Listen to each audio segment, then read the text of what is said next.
धरण नाही, कॅनल नाही, पाईपलाईन नाही, म्हणजे ज्या गावाला ओढं पण नाही त्या गावाला जर हे अख्खं काम झालं, 2000 एकर क्षेत्रावर 2000 शोषखड्डे, 4 महिन्यात एक थेंबही बाजूला जाणार नाही, पूर्ण जमिनीत पाणी मुरल्या जाईल, प्रचंड पाणी पातळी वाढेल, ते गाव आज 12 महिने बागायतदार झाले.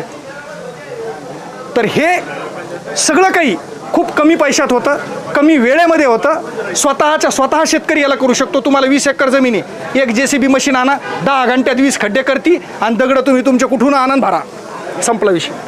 गाव जर एकत्र आलं आणि JCB मशीन जर सगळ्यांनी लावली तर म्हणजे आतापर्यंत आपण पाहिलेलं आहे, पाणी फाउंडेशनच्या कामाला पोकलँडला 10-10 लाख रुपये बिलं गेलेत, बरोबर आहे.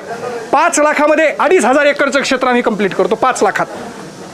हे आम्ही करून दाखवलं इथं. आज 181 गावाला पाणीदार केलं आहे. मग हे आमच्या समोर मित्र आहेत, आपली शेती आपली प्रयोगशाळा, ज्यांचे व्हिडिओ तुम्ही पाहता, ज्यांनी माझ्या मुलाखती घेतल्या, दीपक बुनगे म्हणून. आणि चला सगळ्याला रामराम, जय गुरुदेव. माझं नाव प्राध्यापक डॉक्टर पुरुषोत्तम वायाळे. आज आदरणीय तुमचे आमदार सुरेश अण्णा धस यांनी आपल्या सगळ्यांची जी ही काही जलतारा पाहण्यासाठी जी सहल आयोजित केलेली आहे, याच्या पाठीमागचा उद्देश तुम्हाला मी सांगतो. हे आमचे मित्र आहेत. मेजर माणिक दौंडीला माझा कार्यक्रम झाला. तुमच्या भागातले 7 सरपंच लोक जलतारा प्रकल्प पाहायला इथं आले होते 25 डिसेंबरला, आणि 27 डिसेंबरला माणिक दौंडीला माझा कार्यक्रम झाला, ज्या कार्यक्रमाला हे आले होते. यांनी बघितलं की हा प्रकल्प गावाला कशा पद्धतीनं पाणीदार करतो, आणि शेतकऱ्याच्या समोरचे जे 2 संकट आहेत आज प्रत्येक शेतकऱ्याच्या समोर, पाणी पातळी खोल गेल्यामुळं आर्थिक उत्पन्न कमी झालं आहे, आणि दुसरं संकट जे ते जास्त पावसामध्ये रान पाणी धरायला चिबडायला लागले, पाण्याचा निचरा होत नाही आहे, आणि त्याच्यामुळं शेतकऱ्यांचं खरीपाचं आणि रब्बीचं सगळं सर्कल इनबॅलेन्स झालं आहे आणि आर्थिक उत्पन्न कमी झालं आहे. आणि मग त्यावर आपण 2020ला जलताराचं संशोधन केलं. मी 2006 पासून art of living Gurudev Shri रविशंकरजी यांच्या संस्थेबरोबर जुडलेलो आहे. मी आर्ट ऑफ लिव्हिंगचा प्रशिक्षक म्हणूनही काम करतो. गावागावामध्ये तणावमुक्तीचे, निरोगी जीवन जगण्याचे, व्यसनमुक्तीचे सगळे शिबिरं आम्ही घेतो. पण मी खास या गावात राहतो. हे छोटंसं गाव आहे माझं. माझे वडील शेतकरी होते, आजोबा शेतकरी होते, आणि आज शेतकऱ्यांच्या समोर पाणी नसल्यामुळं जे आर्थिक संकट उभं राहिलं आहे. बघा, आपल्या आजोबानं ज्या शेती केल्या त्या पाण्याच्या शेती होत्या. त्यावेळेस 100 फुटावर पाणी लागायचं. वडिलाकडं आल्यावर जिरायती झाले मेजर, बरोबर आहे की नाही. 2 पिकावर आलो ना, आपल्या हातात आल्यावर कोरडवाहू झालं आहे. म्हणजे आज 500 फुटापर्यंत पाणी पातळी गेली आहे. मग शेतकरी मित्र, तुम्हाला सगळ्याला माहिती आहे की शेतीला लागणाऱ्या सगळ्या साधनापैकी महत्त्वाचं साधन म्हणजे पाणी आहे, बरोबर ही गोष्ट. आणि आज तुमची आमची मानसिकता एक झालेली आहे की गावाला पाणीदार करायचं असेल तर गावात धरण व्हायला पाहिजेत, गावामध्ये कॅनल यायला पाहिजेत, गावामध्ये पाईपलाईन यायला पाहिजेत, बरोबर आहे की गोष्ट. मी स्वतः नदी पुनरुज्जीवनावर काम केलं, पाणलोटावर काम केलं, पण त्यातून मला पाहिजे तसे रिझल्ट सरपंच भेटले नाहीत. 1 वर्ष पाणी यायचं, दुसऱ्या वर्षी गायब व्हायचं, पुन्हा टंचाई यायची. आणि मग हे काम करत असताना मला एक अमेरिकेतला मित्र मिळाला, ज्याने मला खूप मोठी मदत केली, आणि आम्ही दोघांनी मिळून या जलतारा नावाच्या नवीन पाणलोटाच्या किंवा पाण्याच्या एका नवीन प्रकल्पाचा शोध लावला, ज्याचा शोध मी माझ्या स्वतःच्या शेतात लावलेला आहे. ही जलताराची जन्मभूमी आहे. हे 25 एकरचं माझं शेत आहे, रोडवर आहे. ही हॉटेल पण माझीच आहे. इथं 15-20 पोरांचा रोजगार आज त्यांच्या हाताला मिळाला आहे. समोर आपण जे ग्राउंड केलेलं आहे कमर्शियल असल्यामुळं आता इथून आमचा समृद्धी महामार्ग चालला आहे, म्हणून तो मी आता प्लॉटिंग करतो आहे. पण त्याच्यातही जलताराचे शोषखड्डे आहेत. मग माझ्या लक्षात आलं की आज काय झालेलं आहे तुमच्या माहितीसाठी सांगतो.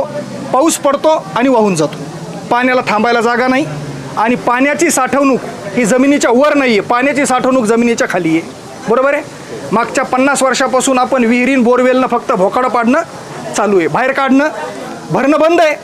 पाणी पाऊस पडायला वाहून चालला, पाण्याची साठवणूक जमिनीच्या भूगर्भात आहे. मग माझ्या लक्षात आलं 2019ला मित्र, इथं हिरवं पान पण दिसत नव्हतं. डिसेंबरमध्ये विहीर कोरडी पडायची, ढोराला प्यायला आम्हाला टँकरनं पाणी आणावं लागायचं, आणि प्यायला पण पाण्याचा थेंब पण नव्हता. मग मी लक्षात घेतलं की इथं पाऊस पडतो ना 25 एकरमधून वाहून जातो.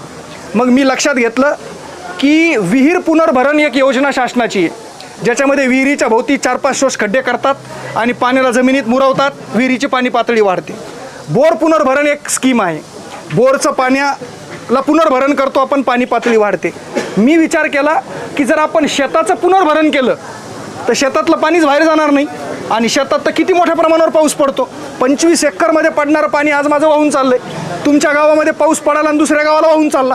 खरं खोटं मी बोलालोय, असंच आहे का नाही. आज समजा वाहनी पाऊस पडाला आणि तुम्ही मंदिरात बसलेले, तुम्हाला लय उत्सुकता आहे वावरात जाऊन पहा, अरे जाऊस तर टमरेला भरायला पाणी सापडत नाही, अशी परिस्थिती आहे, चट वाहून जातं. मग मी लक्षात घेतलं की आपल्याला शेतातलं पाणी शेतातच अडवायचं, आणि नुसतं अडवायचं नाही तर त्या पाण्याला जमिनीच्या भूगर्भात नेऊन त्याची साठवणूक करायची. मग माझ्या लक्षात आले की करायचं कसं. मग मी 1 एकरच्या तुकड्यामध्ये ज्या कोपऱ्याला पाणी येऊन साचतं त्या कोपऱ्याला एक शोषखड्डा केला. JCB मशीन नेली, 4x4 मुरुम लागेपर्यंत 6 फूट खोल केला. पावसाबरोबर माती वाहून तो खड्डा बुजू नये म्हणून माझ्या डोक्यात आलं की मातीला वर थांबवायचं आहे आणि पाणीच फक्त खाली गेलं पाहिजेत. मग त्याच्यामध्ये दगड टाकून दिले. मग ते दगड काय करतात, मातीला वर थांबवतात, पाण्याला सांदीतून खाली नेतात. असं प्रत्येक 25 एकरमध्ये ज्या ज्या उताराला पाणी येऊन थांबणारे असे 30 शोषखड्डे मी इथं केले आणि दगडानं बुजले. हे उन्हाळ्यात केलं. पावसाळ्यात मला उत्सुकता होती, पाऊस पडला की वाहून जाणारं पाणी आता या खड्ड्यातून जमिनीत जातं का, म्हणून मी धावत पळत आलो. पहिल्या खड्ड्याजवळ उभा राहिलो. 1 घंटाभर पाऊस चालू होता. पाणी बाहेर जायचं ना, खड्ड्यातून सगळं खाली. मला वाटलं दुसऱ्या खड्ड्यातून पाणी बाहेर चाललं का, दुसऱ्या खड्ड्याकडे गेलो, त्याच्यातूनही पाणी खाली. 30 खड्ड्याकडे येण्यासारखं पळत होतो. सगळं पाणी भाड नरसाळं लावल्यासारखं जमिनीत चाललं होतं. माझ्या लक्षात आलं, पहिले माझी जी विहीर आहे आत्ता 40 ते 45 फूट खोलीची, डिसेंबरमध्ये कोरडी पडायची, जूनमध्ये पावसाळा सुरू झाल्यावर जुलैमध्ये 2 फूट पाणी यायचं, ऑगस्टमध्ये अर्धी भरायची, सप्टेंबरमध्ये पूर्ण भरायची, ऑक्टोबरमध्ये मोटर सुरू झाली की नोव्हेंबरमध्ये कोरडी पडायची, डिसेंबरमध्ये थेंबी नसायचा. एका पावसाळ्यामध्ये त्या विहिरीला 5 फूट पाणी आलं. 2 पावसाळ्यात अर्धी विहीर भरली, 3 पावसात विहीर पूर्ण भरली. आज ती विहीर 24 घंटे चालू आहे. 25 एकरमध्ये जवळपास तुमच्या माहितीसाठी सांगतो 17 एकर आता पूर्ण हिरवगार आहे आणि 17 एकरला नॉनस्टॉप विहीर चालू आहे, नॉनस्टॉप. परवाच्या दिवशी मी तर बोर सुरू केला नव्हता, परवाच्या दिवशी बोर सुरू केला, 24 घंटे बोरची एकच धार चालू आहे, म्हणजे खंडच पडला नाही कुठं. आणि माझ्याकडे एक्सप्रेस फिटर असल्यामुळं लाईन 1 मिनिटही जात नाही. तर ह्या चमत्कार पाहायला इथून खाली माझं 10 एकर क्षेत्र आहे जे चिबडायचं. शेतकऱ्यासमोर दुसरं संकट आहे, चिबडणं म्हणजे उफाळणं. तुमच्याकडं पाणी धरणं म्हणतात त्याला. जास्त पाऊस पडला की ते पाणी उफाणतं आणि पिकं सडत आहेत आणि दुसरी रब्बीची पेरणी त्याच्यामध्ये मामा होत नाही. बरोबर आहे. किती पाऊस पडू द्या, कमरा इतकाला पाणी संध्याकाळी साचू द्या, सकाळी येऊन पहा तुम्हाला एक थेंबही दिसणार नाही. सगळं खड्ड्यातून जमिनीच्या पोटात. 10 एकर चिबडणारं शेत 1 इंच पण चिबडत नाही. 3रं पीक घेतो मी आता त्या शेतामध्ये.